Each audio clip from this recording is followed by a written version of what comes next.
tapi hadis ini menyimpulkan semuanya. Kunci surga 3, simple banget. Siapa yang membatasi diri bahwa yang dia makan itu hanya yang halalan thayyiban, itu nomor 1. Wa aminan nasu bawa'iqahu, orang-orang nyaman dari kezaliman dan kejahatan dirinya.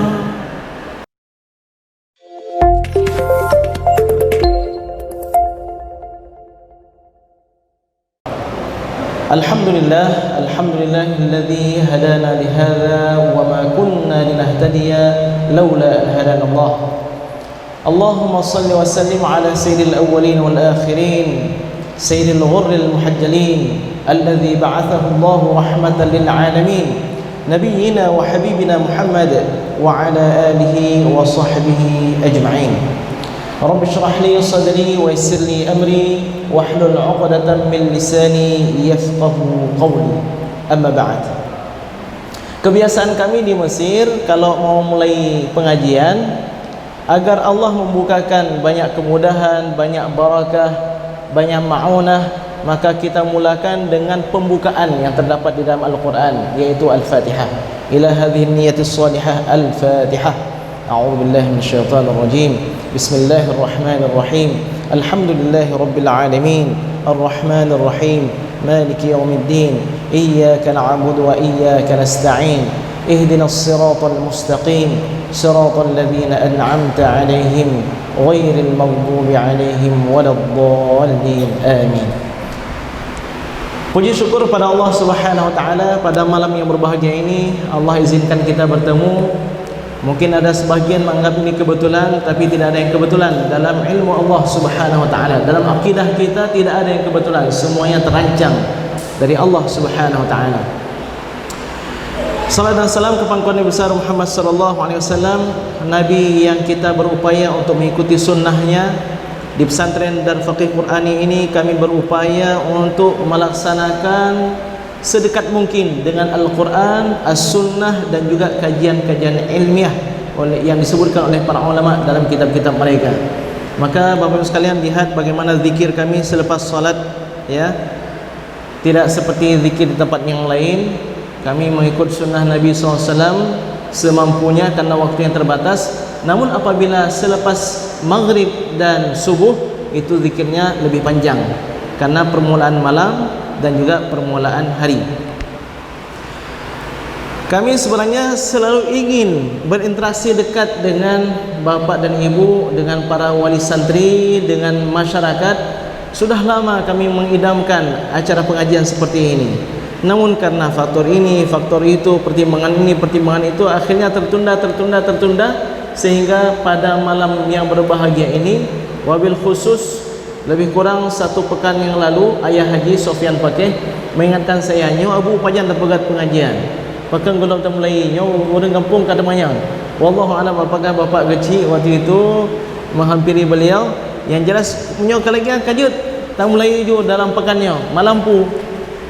Saya melihat malam yang pas, enggak beradu pengajian tempat lain, walaupun malam ini sebenarnya ada beradu, ya. Selepas maghrib seharusnya malam ini di Ujung Blang, ya, di Ujung Blang Jalan TM Bahrum. Namun karena kebaikan ini saya rasa lebih besar, lebih diharapkan, jadi ya mungkin yang di sana kita ganti dengan jadwal yang lain. Kita upayakan di sini dulu untuk menjalin ukhuwah dan silaturahim yang lebih dekat. Bapak sekalian, wawasan antara murid, antara anak dengan orang tua sebenarnya harus jalan. Kita didik anak kita begini, tapi kalau enggak sampai wawasannya kepada orang tua, enggak bisa sejalan. Kita bimbing di sini, kita bangun bangunan ilmu untuk anak kita, tapi ketika orang tua tidak sejalan, liburan pulang ke rumah rusak lagi, hancur lagi bangunan tersebut. Maka kita ingin dia ini sejalan agar bangunan tersebut terus kokoh, terus bisa menjadi kebanggaan kita hingga kita meninggalkan dunia yang fana ini. Malam ini saya berpikir apa materi yang akan saya sampaikan, karena insyaAllah ke depan kita akan mengkaji kitab Irsyadul Ibad ila Sabilir Rasyad yang dikarang oleh Imam Zainuddin Al-Malibari, pengarang kitab Qurratul Ain, yang mana dia itu disyarah oleh beliau sendiri menjadi Fathul Mu'in. Mungkin masih jarang kita dengar. Yang Fathul Mu'in tersebut disyarah oleh Said Bakri menjadi I'anatul Talibin. Hanya kata dia, i'anah. I'anah itu adalah hasyiah. Hasyiah itu adalah penjelasan terhadap syarah. Sumber aslinya itu adalah Fathul Mu'in. Siapa pengarangnya? Imam Malibari. Jadi ternyata Imam Malibari itu banyak kitabnya. Di antaranya adalah Irsyadul Ibad ila Sabilir Rasyad. Pada malam yang bahagia ini kita mulakan kajian kita yang paling inti dulu. Saya berpikir yang paling inti dari semua kajian adalah apa cara agar kita yang berada di akhir zaman ini, yang penuh dengan fitnah dan tantangan. Kalau kita sadari Bapak-Ibu sekalian, tantangan kita itu luar biasa. Depan, belakang, kanan, kiri, hampir saja bawah dan atas juga. Tapi alhamdulillah, atas insyaallah tidak. Apa itu? Kita dekat dengan Allah Subhanahu wa taala insyaallah. Bawah kita selalu merendahkan hati, tahu diri, insyaallah kita selalu tawadhu, juga kita akan selamat. Maka dalam Al-Qur'an kita melihat bagaimana janji atau sumpah yang dikatakan oleh iblis. Iblis sempat bersumpah kepada Allah Subhanahu wa taala akan memperdaya anak Adam, summa la'atiyannahum min baini aydihim. Ya Allah, aku akan mendatangi mereka, menggoda mereka dari arah depan, wa min khalfihim, dari arah belakang mereka, wa an aymanihim, dari sebelah kanan mereka, wa an syama'ilihim, dari sebelah kiri mereka. Wala tajidu aktsarahum syakirin, engkau tidak akan mendapati kebanyakan mereka ya Allah termasuk hamba-hambamu bersyukur. Tapi Allah lebih tahu daripada iblis, ya. Ketika dalam kondisi seperti itu Allah Subhanahu wa taala mengatakan illa ibadiyal mukhlasin, kecuali hamba-hambaku yang ikhlas engkau tidak akan mampu memperdaya. Yang menarik adalah arah kita itu semua kita memiliki 6 arah. Betul kan? Semua kita memiliki 6 arah, depan, belakang, kanan, kiri, atas, bawah. Namun syaitan, iblis hanya menyebutkan 4 arah.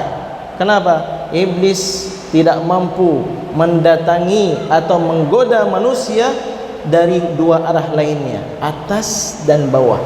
Ketika sang hamba dekat dengan Allah Subhanahu wa taala, salat 5 waktu, menjaga zikir, selawat kepada Nabi sallallahu alaihi wasallam, enggak mampu.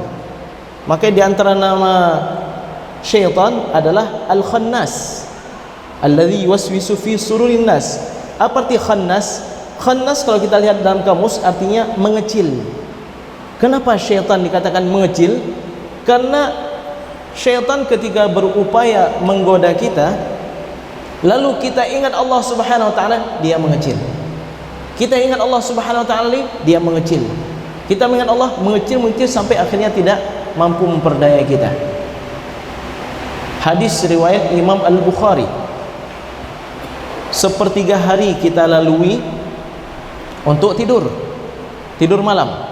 Kemudian 8 jam lebih kurang. Rasulullah sallallahu alaihi wasallam bersabda,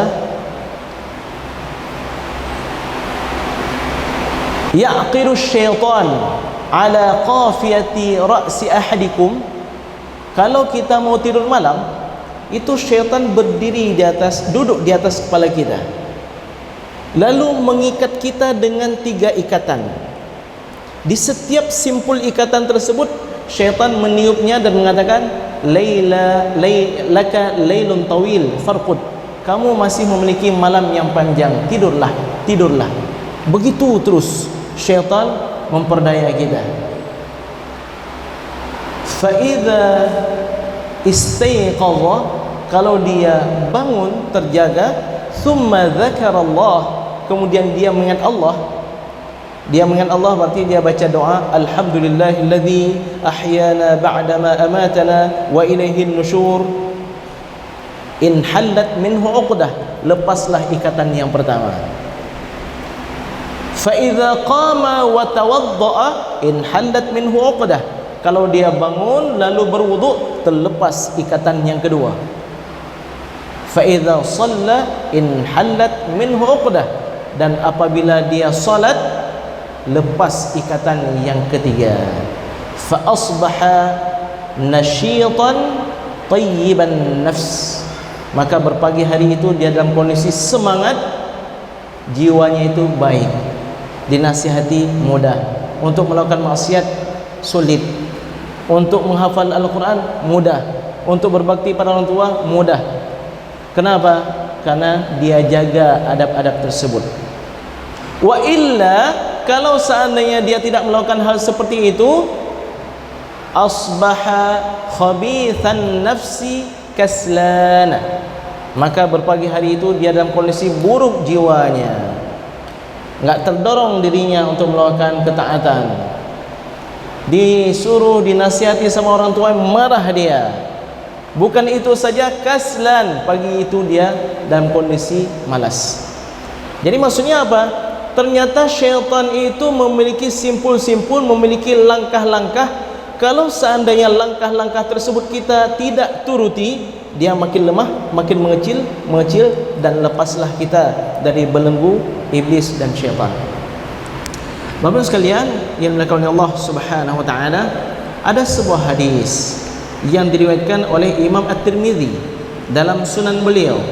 Hadis ini dikatakan sebagai hadis yang derajatnya hasan sahih, lumayan kuat, dari seorang sahabat yang bernama Abu Sa'id Al-Khudri radhiyallahu anhu, bahwa Rasulullah sallallahu alaihi wasallam bersabda, kunci surga ada 3, atau 3 kunci surga. Semua kita ingin masuk surga. Semua kita ingin, bukan hanya kita, pasangan hidup kita, anak kita, cucu kita, cicit kita, dan seterusnya kiranya menjadi penghuni surga. Semua itu adalah idaman kita. Namun kalau kita lihat dalam Al-Quran dan hadis, kunci surga banyak sekali. Termasuk dalam surah Al-Mu'minun misalnya, sampai 8 kunci surga. Harus khusyuk dalam salatnya, zakatnya dia tunaikan, menjaga kehormatan dan kemaluannya, kemudian ini itu banyak sekali. Tapi hadis ini menyimpulkan semuanya. Kunci surga 3, simple banget. Bagaimana bunyi hadisnya? Man akala tayyiban, siapa yang membatasi diri bahwa yang dia makan itu hanya yang halalan thayyiban. Itu nomor 1. Nomor 2, wa amila fi sunnah, yang dia lakukan itu tepat sesuai dengan sunnah Nabi sallallahu alaihi wasallam. Yang ketiga, wa aminan nasu bawa'iqahu, orang-orang nyaman dari kezaliman dan kejahatan dirinya. Siapa melakukan 3 perkara ini, dakhalal jannah, pasti dia masuk ke dalam surga. Saya ulangi 3 perkara tersebut. Man akala thayyiban, yang dia makan itu mesti dan dia pastikan bahwa itu adalah yang halalan thayyiban. Enggak ada yang syubhat apalagi yang haram. Itu syarat nomor 1. Nomor 2, wa amila fi sunnah, yang dia amalkan, yang dia lakukan tepat sesuai dengan sunnah Nabi sallallahu alaihi wasallam, baik yang tersirat maupun yang tersurat. Maksud tersirat tersurat ini ada kalanya dia itu tekstual dari Nabi sallallahu alaihi wasallam, ada kalanya dia kontekstual. Nabi tidak pernah buat demikian, tapi sejalan dengan sunnah Nabi sallallahu alaihi wasallam. Ini dikatakan sesuai juga dengan sunnah Nabi sallallahu alaihi wasallam, walaupun Nabi enggak buat. Contohnya apa? Banyak sekali contohnya, ya, yang dianggap bid'ah oleh sebahagian yang pemahaman singkat, ya, pemahaman yang sempit. Ini bid'ah, ini bid'ah, ini bid'ah. Bagaimana bid'ah? Baca Yasin malam Jumat bid'ah. Masa baca Yasin malam Jumat bid'ah? Iyalah, yang lebih utama kan baca surah Al-Kahfi. Oke, yang utama. Tapi mengapa Anda membid'ahkan baca Yasin malam Jumat? Ya, yang utama itu baca surah Kahfi. Oke, yang utama. Tapi boleh atau tidak baca Yasin? Enggak boleh. Kenapa enggak boleh? Karena Nabi enggak buat. Masya Allah, tabarakallah. Yasin itu Quran atau bukan? Al-Quran. Membaca Al-Quran kapan saja. Belum lagi sebuah hadis yang diriwayatkan oleh Ibnu Katsir di muqaddimah penjelasan beliau terhadap surah Yasin. Siapa yang membaca surah Yasin pada malamnya, kemudian dia berdoa pada malam tersebut setelah Yasin, maka berpagi hari doanya itu sudah mustajab di sisi Allah Subhanahu wa taala. Begini Ustaz, kenapa pada malam Jumat saja baca Yasin? Kalau pada malam Jumat saja Anda tidak baca Yasin, itu sesuai dengan sunnah Nabi sallallahu alaihi wasallam. Anda yang kalau tidak baca Yasin, apa yang Anda lakukan? Ya, nongkrong di depan televisi. Apakah nongkrong di depan televisi itu sunnah Nabi sallallahu alaihi wasallam? Jadi harus difahami antara teks dengan konteks. Nabi enggak buat maulid. Ya, untuk apa buat maulid? Memang Nabi itu ada, Nabi itu disaksikan oleh para sahabat. Sahabat enggak perlu buat maulid. Kenapa? Masih terbayang dalam pelupuk mata mereka bagaimana Rasulullah SAW kalau beliau berbicara, bagaimana kalau beliau berpakaian, bagaimana kalau beliau berjalan. Jelas sekali, enggak perlu mereka buat maulid. Tabi'in, jelas sekali penjelasan dari para sahabat tentang bagaimana kepribadian Rasulullah SAW. Enggak perlu buat maulid juga. Di zaman sekarang Bapak-Ibu sekalian, kalau kita katakan enggak perlu maulid, itu justru yang bid'ah.